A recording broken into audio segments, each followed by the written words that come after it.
Rumah kakek tua ini terbakar hingga terpaksa hidup dengan harimau ganas di hutan. Di sebuah desa terpencil, hiduplah seorang kakek tua bernama Wirya. Ia tinggal sendirian di sebuah gubuk reot di pinggir hutan, jauh dari keramaian. Dahulu, hidupnya tidak selalu sesepi ini. Ia memiliki seorang anak laki-laki yang ia besarkan dengan penuh kasih. Namun, setelah sang anak menikah dan menjadi kaya raya di kampung seberang, ia tak pernah lagi mengunjungi atau sekadar mengirim kabar. Malam itu, angin bertiup kencang. Ranting-ranting pohon berderak, dan langit gelap diterangi kilatan petir. Hujan turun deras, mengetuk-ngetuk atap gubuk tua Wirya. Ia sedang duduk di sudut ruangan, mengenang masa lalu sambil memeluk tubuhnya yang mulai kedinginan. Tiba-tiba, petir menyambar sebuah pohon besar tak jauh dari gubuknya. Suara gemuruh menggetarkan tanah. Dalam hitungan detik, api menyala, menjalar dengan cepat. Angin malam yang kencang membuat lidah api semakin ganas. "Kebakar!" seru Wirya dengan panik. Ia berusaha meraih beberapa barangnya, namun api terlalu cepat melahap segalanya. Tak ada yang bisa ia lakukan selain berlari keluar. Hujan deras membasahi tubuhnya, tapi itu tak cukup untuk memadamkan kobaran api yang melalap habis tempat tinggal satu-satunya. Wirya hanya bisa berdiri di kejauhan, menyaksikan gubuk reotnya berubah menjadi abu. Hatinya hancur. Kini, ia benar-benar tak punya apa-apa lagi.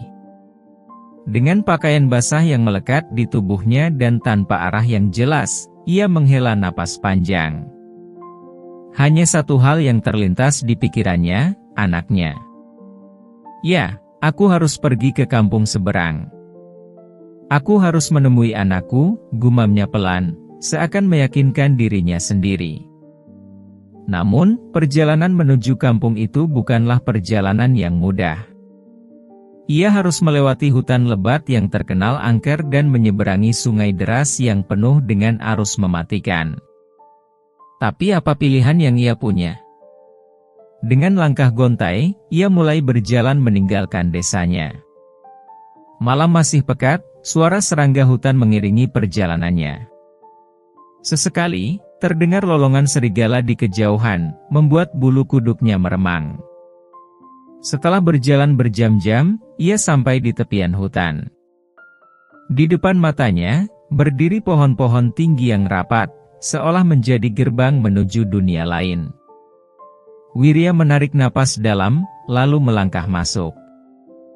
Di dalam hutan, suasana semakin gelap dan lembab.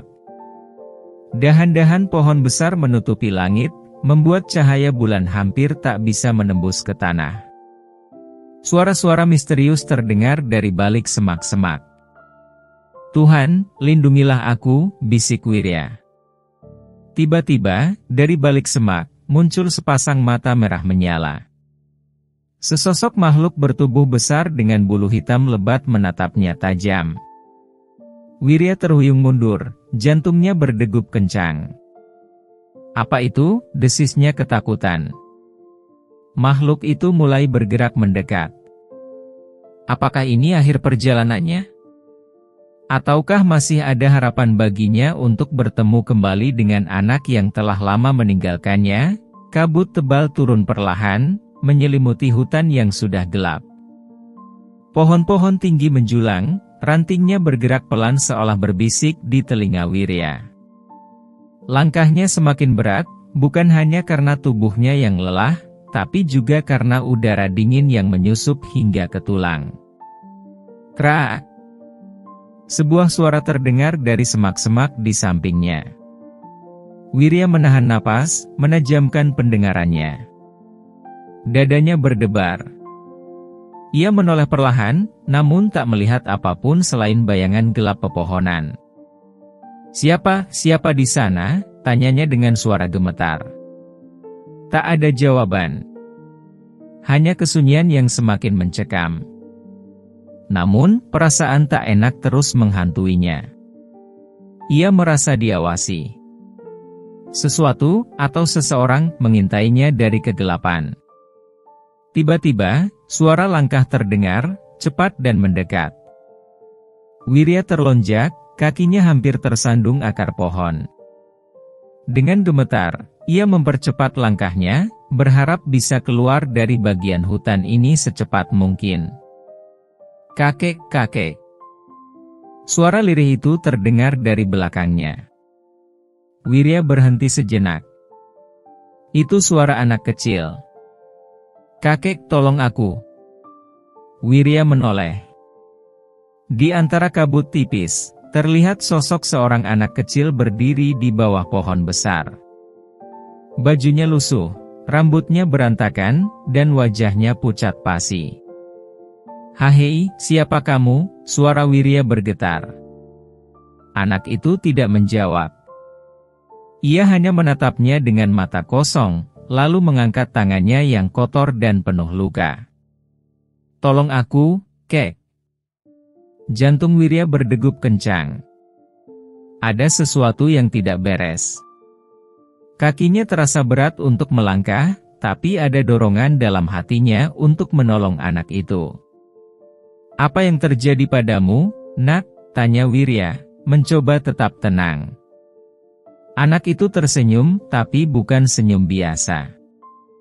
Senyum itu terasa aneh, terlalu lebar, terlalu menyeramkan. Seketika, angin berhembus kencang. Kabut semakin tebal. Bayangan anak itu mulai berubah, tubuhnya memanjang, matanya semakin gelap, dan senyumnya berubah menjadi seringai mengerikan. Wirya mundur dengan napas tersengal. Astaga! Makhluk itu bergerak maju. Tangannya yang tadi kecil kini berubah menjadi cakar panjang. Suara tawa pelan bergema di sekeliling Wirya, bercampur dengan bisikan-bisikan aneh dari pepohonan. Wirya menoleh ke kanan dan ke kiri, mencari jalan keluar. Lalu, "Kek, lari!" Suara lain terdengar dari arah belakang. Kali ini, suara seorang pemuda. Tiba-tiba, seseorang menarik tangan Wirya dan membawanya berlari menjauh dari makhluk menyeramkan itu. Wirya hampir terjatuh, tapi ia mengikuti tarikan itu, berlari sekuat tenaga menembus kabut. Setelah beberapa meter, mereka berhenti di dekat sebuah pohon besar. Wirya terengah-engah, keringat bercampur dengan udara dingin. Ia menatap pemuda yang menyelamatkannya. "Kamu siapa?" tanyanya, masih berusaha mengatur napas. Pemuda itu tersenyum tipis. "Aku Raka, penduduk kampung sebelah. Seharusnya kakek tidak berjalan sendiri di hutan ini. Ada banyak makhluk yang mengincar orang-orang lemah." Wirya masih gemetar, tapi ia mengangguk. "Apa tadi itu?" Raka menghela napas. "Itu bukan manusia. Itu arwah penasaran, suka menjebak orang yang tersesat." Wirya menelan ludah. Hatinya masih berdebar kencang. Ini baru awal perjalanannya, tapi ia sudah hampir kehilangan nyawa. Raka menepuk pundaknya. "Aku akan menemani kakek melewati hutan ini. Sendirian, kakek tidak akan selamat." Wirya menatap pemuda itu dengan mata penuh harapan. "Terima kasih, Nak. Aku hanya ingin bertemu anakku." Raka mengangguk. "Kalau begitu, ayo kita lanjutkan perjalanan.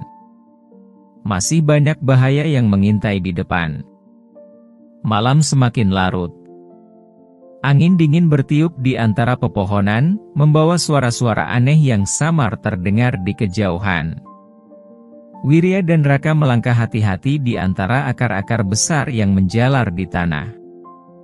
Namun, sejak beberapa saat lalu, Wirya merasa ada sesuatu yang mengikuti mereka. Perasaan itu semakin kuat. Bulu kuduknya meremang.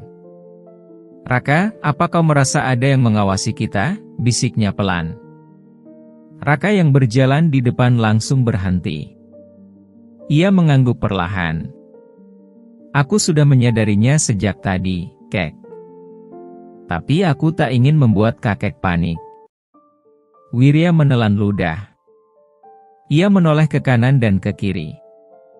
Gelap. Hanya pepohonan dan semak-semak yang bergerak tertiup angin.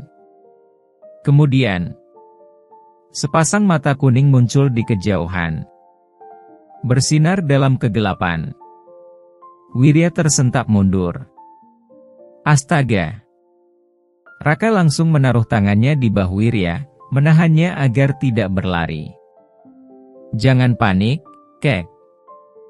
Kalau kita lari, mereka akan mengejar.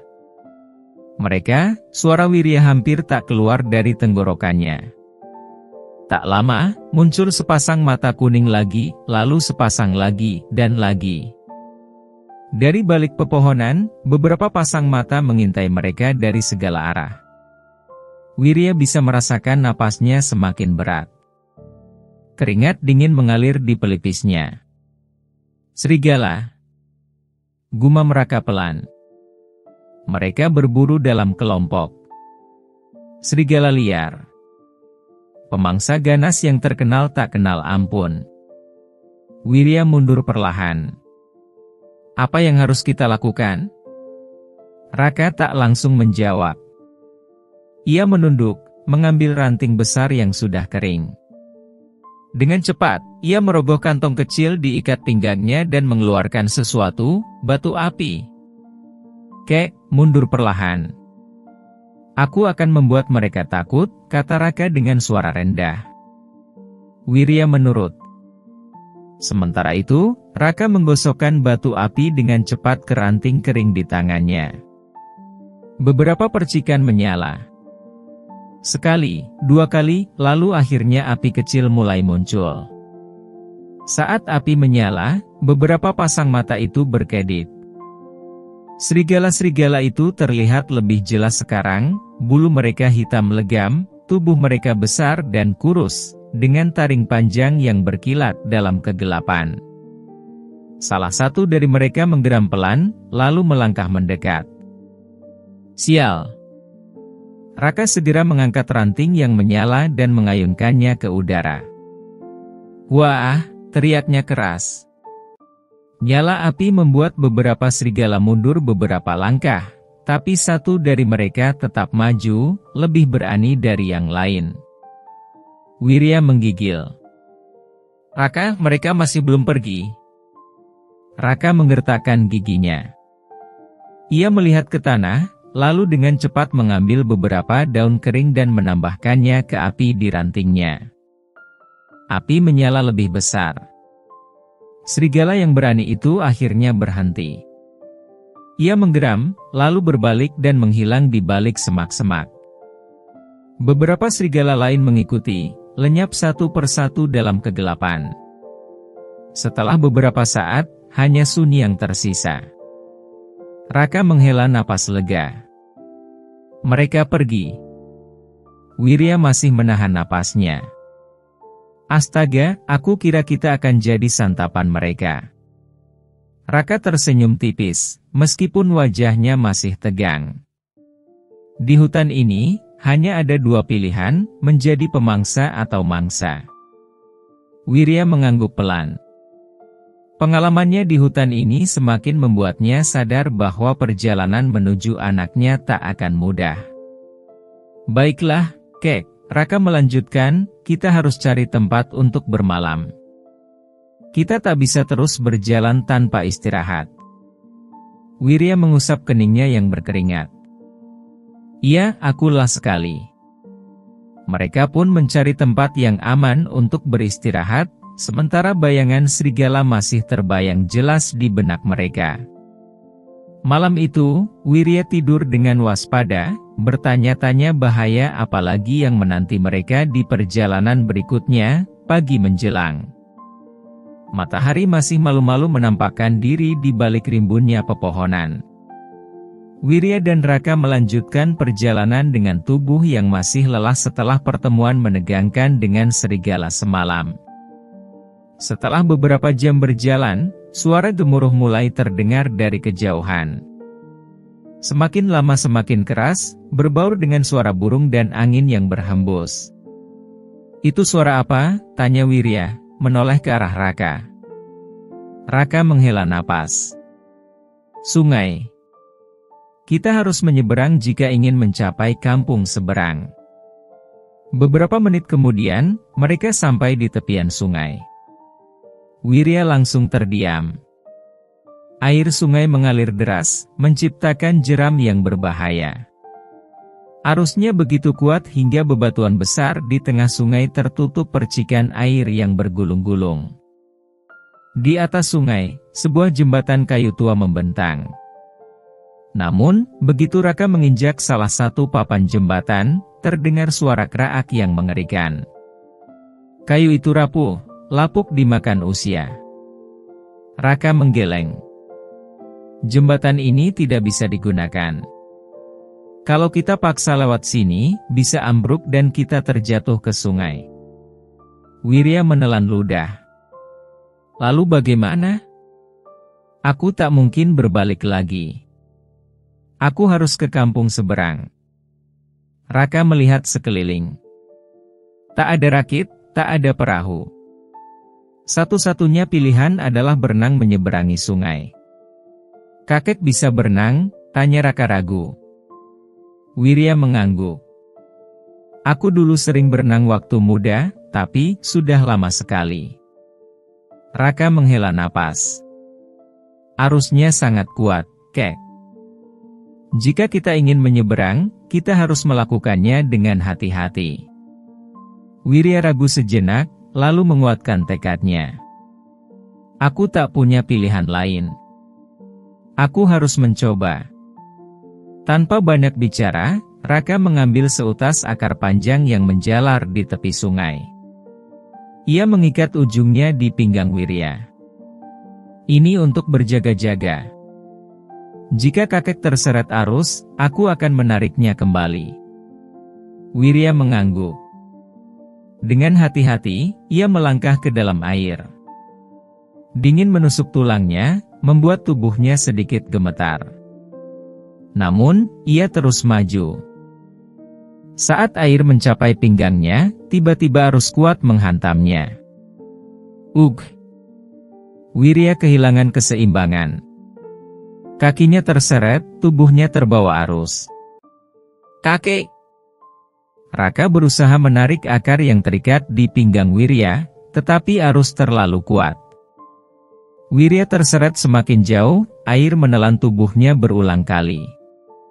Wirya menggapai-gapai, berusaha berenang ke tepian, tapi derasnya arus membuatnya semakin sulit bergerak. Di depan, sebuah batu besar menghadang. Jika ia menabraknya dengan kecepatan ini, tubuhnya bisa remuk. Tidak, aku tidak boleh mati di sini, pikir Wirya. Dengan sisa tenaganya, ia mencoba mengarahkan tubuhnya ke samping, menghindari batu itu. Namun, arus lebih cepat dari dirinya. Ia pasrah, menutup mata, bersiap menerima benturan. 2. Tiba-tiba, sesuatu menarik tubuhnya ke atas. Wirya tersentak. Ia tersangkut di sebuah dahan pohon yang menjorok ke sungai. Dengan cepat, ia meraih dahan itu, mencengkeramnya sekuat tenaga. Kakek! Bertahanlah! Suara Raka menggema dari seberang. Dengan sisa tenaga yang dimilikinya, Wirya merayap ke atas dahan. Napasnya tersengal, tubuhnya gemetar. Tapi akhirnya, ia berhasil naik ke atas batu besar di tengah sungai. Ia menoleh ke arah Raka. Pemuda itu sudah berenang ke arahnya dengan susah payah. Kakek, kau baik-baik saja.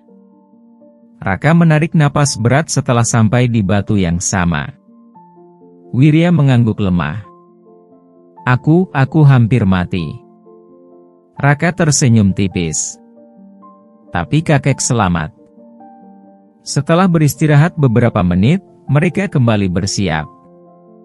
Dengan lebih hati-hati, mereka berenang ke tepian seberang, berpegangan pada akar-akar pohon yang menjuntai di pinggir sungai. Setelah perjuangan panjang, akhirnya mereka berhasil menyeberang.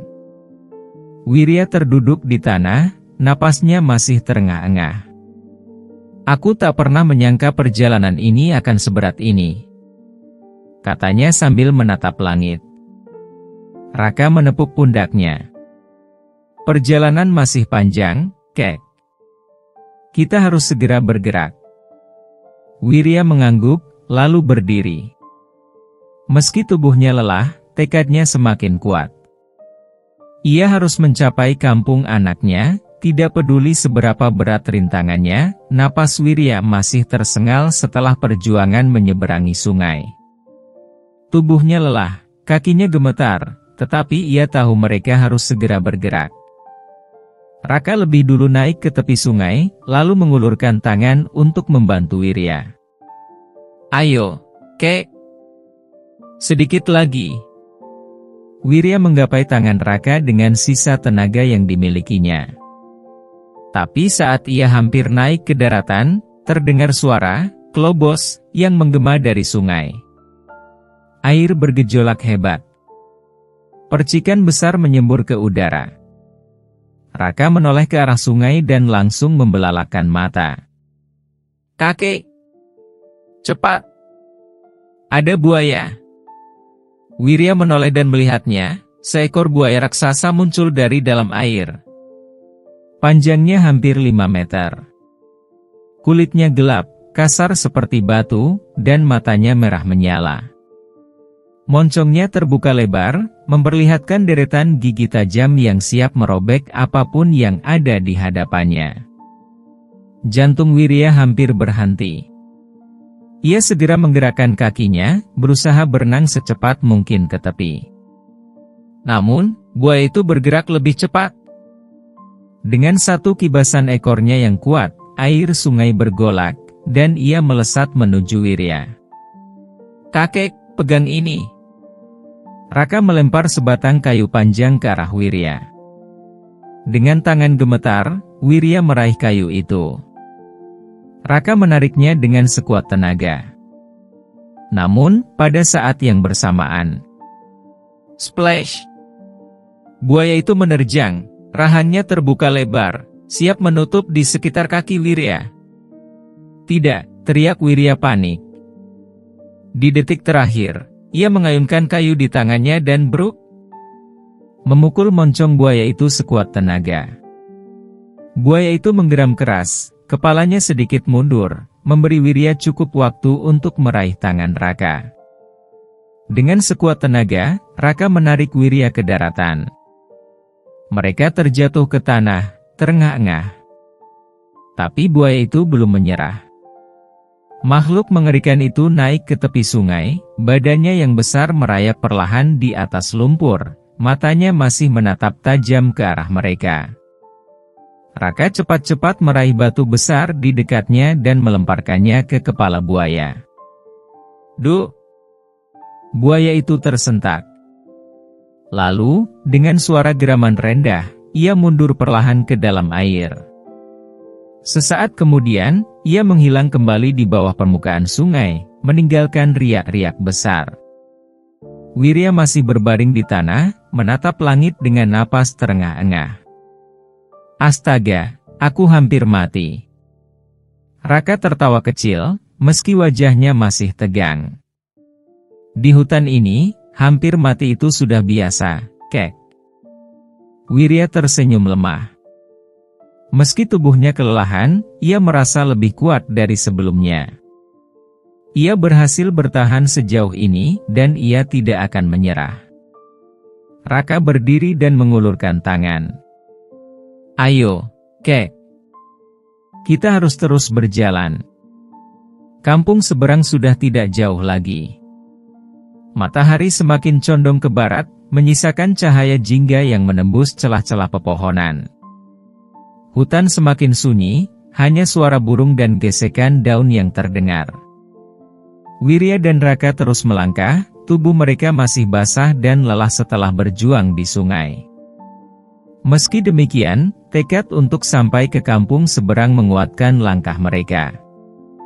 Namun, tak ada yang menyangka bahwa bahaya belum berakhir. Saat melangkah melewati semak-semak lebat, tiba-tiba kaki Wirya terasa ditarik kuat dari bawah. Ahaha! Tubuhnya terhempas ke tanah, wajahnya hampir membentur akar besar yang mencuat dari dalam tanah. Ia mencoba bangkit, tapi sesuatu menahan kakinya. Saat melihat ke bawah, darahnya langsung berdesir. Akar-akar besar melilit kakinya. Akar-akar itu menjalar seperti ular, menggeliat dan semakin mengencang di pergelangan kakinya. Napas Wirya memburu.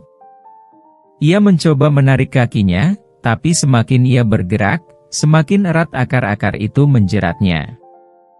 Kakek! Raka bergegas mendekat, tapi langkahnya terhenti. Dari balik semak-semak, akar-akar lain tampak mencuat, seolah bersiap menangkap siapa saja yang mendekat. Jangan banyak bergerak, kek. Itu akar pemangsa, seru Raka. Apa? Wirya terkejut. Ini bukan akar biasa. Raka merogoh kantong kecilnya dan mengeluarkan pisau. Beberapa tanaman di hutan ini bisa bergerak seperti binatang. Mereka akan menjerat dan mencekik mangsanya sebelum menyerapnya perlahan. Jantung Wirya berdegup kencang. Ia merasakan akar-akar itu semakin melilit erat hingga hampir memutus aliran darah di kakinya. Raka, cepat lakukan sesuatu. Raka berpikir cepat. Kakek punya pisau. Wirya segera meraba pinggangnya dan menemukan pisau kecil yang ia bawa. Dengan tangan gemetar, ia mengangkat pisaunya dan mulai mengiris akar yang melilit kakinya. Namun, akar itu terlalu kuat. Pisau kecil itu hanya mampu menggoresnya sedikit. Tidak bisa. Melihat itu, Raka segera menarik belatinya dan suis, menebas salah satu akar yang menjalar. Akar itu langsung menggeliat dan merunduk seperti ular yang kesakitan. Tebas lebih dalam, kek, seru Raka sambil terus menebas akar lainnya. Dengan sisa tenaga, Wirya menusukkan pisaunya lebih dalam ke akar yang menjerat kakinya. Cerak! Akar itu akhirnya putus.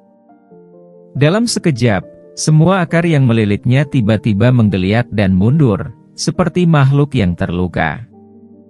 Wirya segera menarik kakinya dan merangkak menjauh sebelum akar-akar itu bisa kembali menyerangnya. Setelah beberapa detik, akar-akar itu perlahan kembali masuk ke dalam tanah, menyatu dengan pepohonan seperti tak pernah terjadi apa-apa. Wirya terengah-engah, tubuhnya penuh keringat. Aku hampir mati lagi. Gumamnya, masih tak percaya dengan apa yang baru saja terjadi. Raka tertawa kecil, meski wajahnya tetap waspada. Di hutan ini, setiap langkah bisa jadi jerat mematikan. Kita harus lebih hati-hati. Wirya menatap kakinya yang masih terasa nyeri. Aku mengerti sekarang. Hutan ini tidak hanya hidup, tapi juga berburu.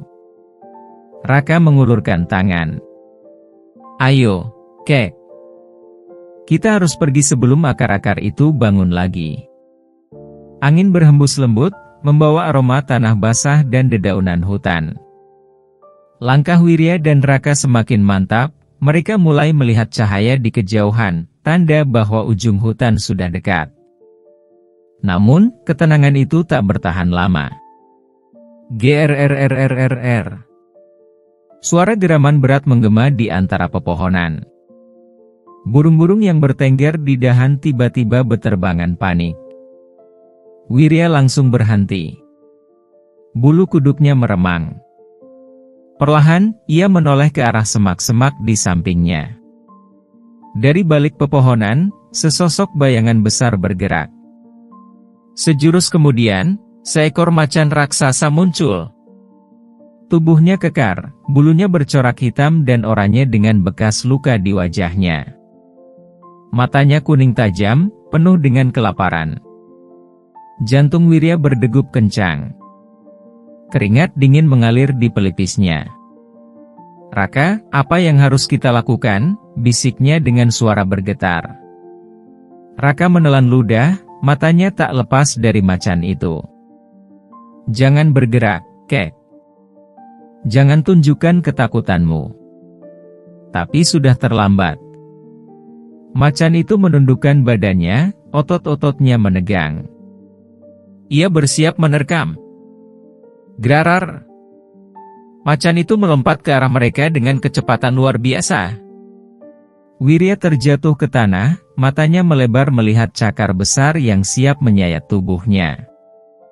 Swos! Di detik terakhir, Raka menarik tangan Wirya dan mendorongnya ke samping. Macan itu menerjang udara kosong, lalu mendarat dengan dentuman keras, mencakar tanah hingga debu berhamburan. Wirya mengerang kesakitan, lututnya terbentur batu saat jatuh. Tapi ia tahu, ini bukan waktunya untuk merintih. Macan itu menoleh dengan tatapan marah, lalu bersiap menerkam lagi. "Kakek, ambil kayu atau batu. Kita harus melawannya," seru Raka sambil mencabut belatinya. Wirya meraba tanah dengan panik, tangannya menemukan sebatang kayu besar. Dengan sekuat tenaga, ia mengangkatnya dan bersiap menghadapi serangan berikutnya. Macan itu kembali menyerang. Raka dengan cekatan menghindar ke samping, lalu menyabet belatinya ke kaki macan. Serat! Macan itu merong kesakitan. Tapi bukannya mundur, ia semakin marah. Ia mengayunkan cakarnya ke arah Raka. Wus! Raka melompat mundur, tapi cakaran itu sempat mengenai bahunya. Ag! Raka terhuyung, darah mulai mengalir dari lengannya. Melihat itu, Wirya merasa ada sesuatu yang bangkit dalam dirinya. Ia tak bisa hanya berdiam diri. Ia tak bisa membiarkan Raka terluka lebih parah.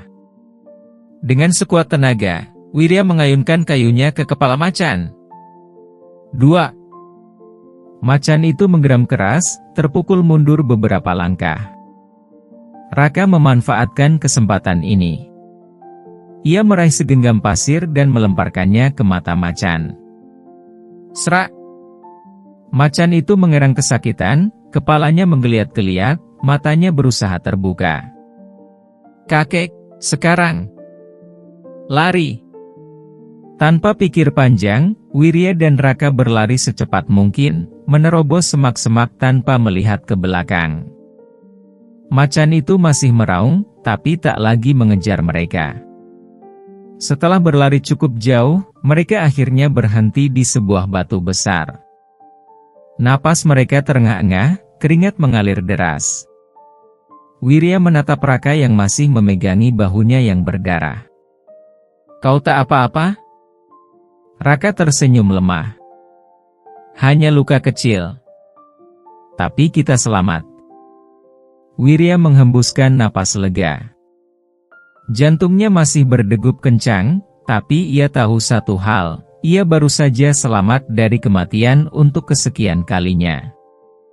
Dan di kejauhan, di balik pepohonan kampung anaknya sudah terlihat Wirya berlari sekuat tenaga. Jantungnya berdetak liar, napasnya memburu, kakinya terasa berat seakan bisa menyerah kapan saja. Di belakangnya, suara langkah besar menghantam tanah dengan cepat. Geroar! Macan buas itu masih mengejar. Wirya menoleh sekilas dan melihat mata binatang itu masih bersinar tajam dalam kegelapan hutan.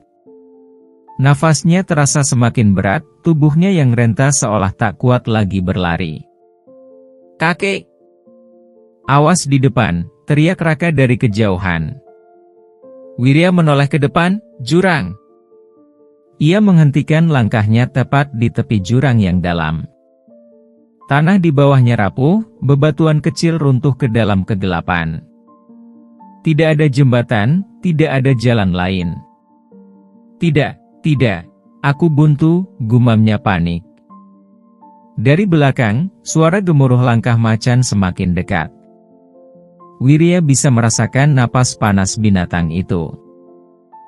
"Kakek, lompat ke sini." Raka sudah berada di sisi lain jurang yang lebih rendah, sekitar 2 meter jauhnya. Wirya menelan ludah. "Lompat? Di usianya yang sudah tua?" Geraraar. Macan itu kembali menerjang. Tanpa pikir panjang, dengan sisa tenaga yang ada, Wirya mendorong tubuhnya ke depan, melompat. Angin terasa menghantam wajahnya saat tubuhnya melayang di udara. Tep! Tangan Raka berhasil menangkap lengan Wirya. Namun, dorongan tubuh Wirya terlalu berat. Raka hampir ikut jatuh. "Ag! Pegang kuat-kuat, kek!" teriak Raka sambil menahan tubuh Wirya yang tergantung di tepi. Dari seberang, macan buas itu menggeram marah. Ia menatap mereka dengan mata penuh kebencian, lalu brak! Tanah di bawahnya tiba-tiba longsor. Macan itu kehilangan pijakan dan jatuh ke dalam jurang. Raungannya menggema di udara hingga akhirnya menghilang dalam kegelapan. Wirya masih terengah-engah, jantungnya seakan hendak meledak. Raka berusaha menarik tubuhnya ke atas dengan sisa tenaga. Beberapa detik kemudian, Wirya berhasil naik. Keduanya terkapar di tanah, kelelahan. Napas mereka berat, tubuh mereka gemetar. Wirya menatap langit yang mulai gelap. Aku masih hidup." Raka tersenyum lemah.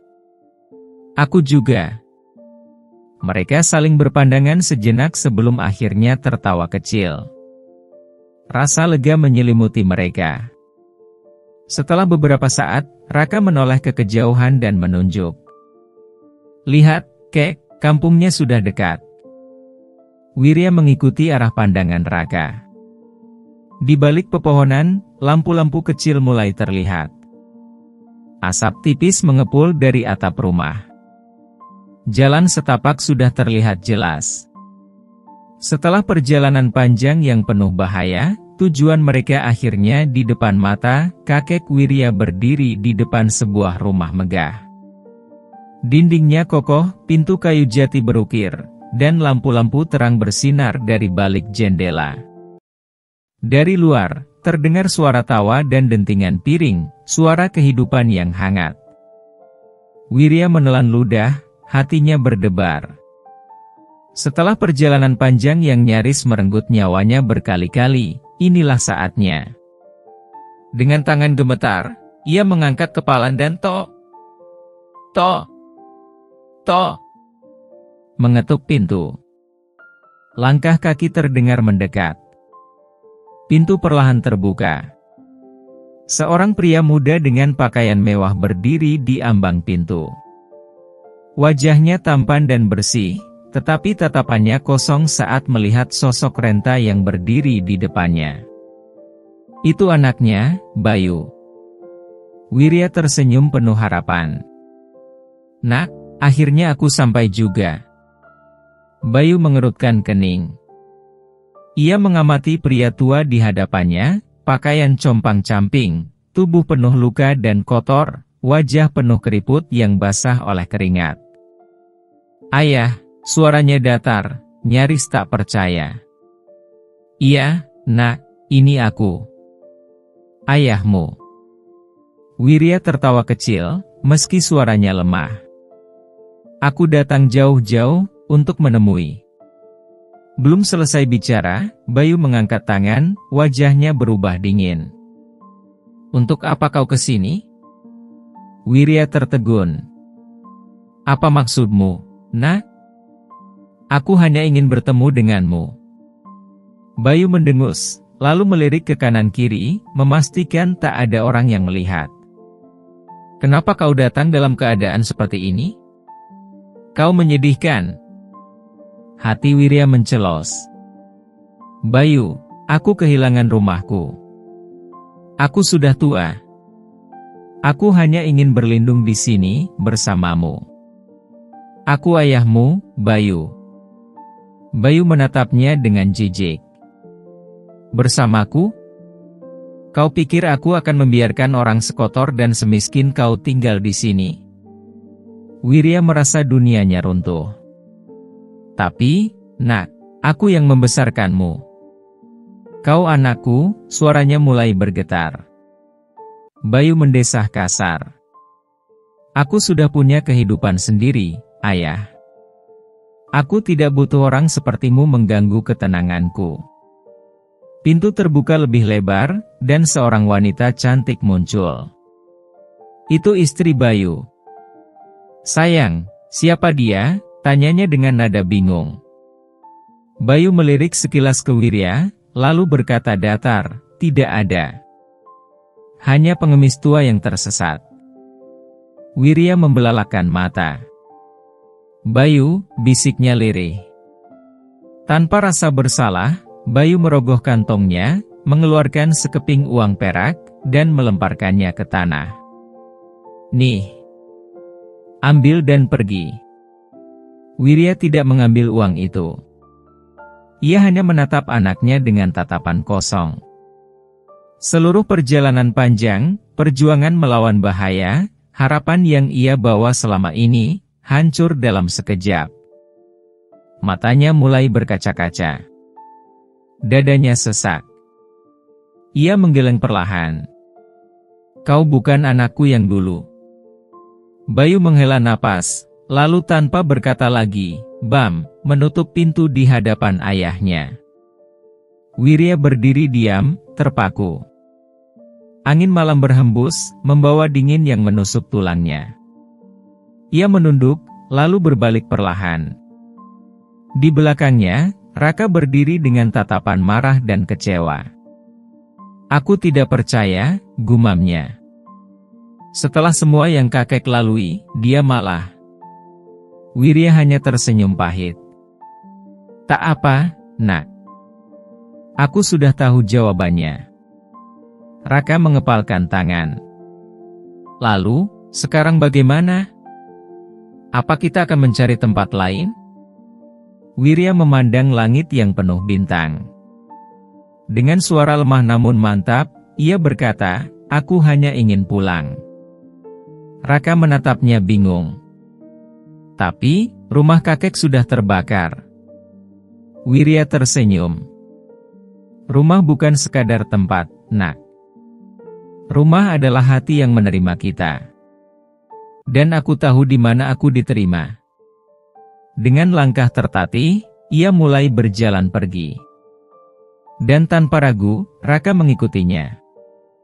Mereka mungkin tidak punya harta, tapi mereka punya sesuatu yang lebih berharga, kesetiaan dan kebersamaan. Malam semakin larut. Langit kelam tanpa bintang, hanya suara angin yang berdesir di antara pepohonan.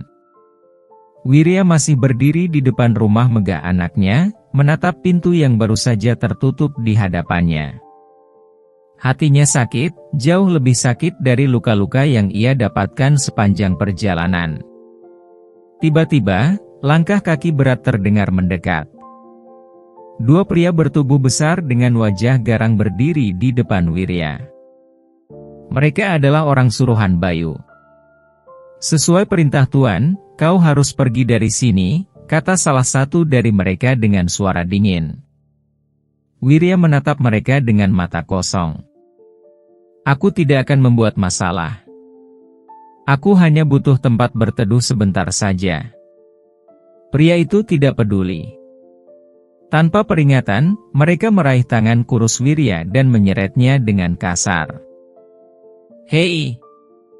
Apa yang kalian lakukan? Teriak Raka, mencoba menghentikan mereka. Namun, salah satu dari mereka mendorong Raka hingga tersungkur ke tanah.